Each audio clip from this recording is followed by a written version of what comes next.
আমাদের অনেকেরই শৈশবের খেলার সাথে এই ছিটকি ফল, এটার রংটা অসাধারণ। এক স্টুডেন্ট অনেকগুলো দিয়ে গেল, ভাবলাম এটা দিয়ে কিছু আঁকা যায়। যেই ভাবা সেই কাজ।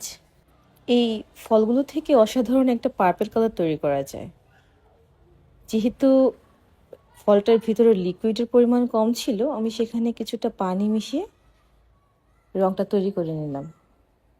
বীজগুলো থেকে নগদ আঁকতে পারলে হয়তো খুব সুন্দর একটা ফলাফল পাওয়া যেত।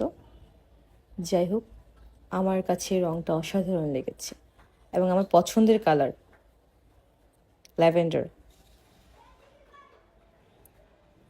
ছবিগুলো আঁকার সময় মনে হলো পাতা দেওয়া দরকার, তাই শুকনো পাতাগুলো থেকে রং তৈরি করা সম্ভব না বলে বারান্দা থেকে পুঁই শাক নিয়ে আসলাম। পুঁই শাকের থেকে রং তৈরি করার চেষ্টা করছি সবুজ, কিন্তু দুঃখের বিষয় পুঁই শাক থেকে আর রং তৈরি হচ্ছিল না। তাই এক প্রকার বাধ্য হয়েই তার সাথে শুকনো পাতাগুলো মিশিয়ে রং তৈরি করার চেষ্টা করেছি। আসলে আমি চাইলে আমার কৃত্রিম রং ব্যবহার করতে পারতাম, কিন্তু চেষ্টাই ছিল শুধু প্রাকৃতিক রং দিয়ে ছবি আঁকার। তাই রংটা যেরকমই হয়েছে তাতেই আঁকার চেষ্টা করেছি। খুবই হালকা একটা স্যাব্রিন তৈরি হয়েছে, অবশ্য খারাপ লাগছে না।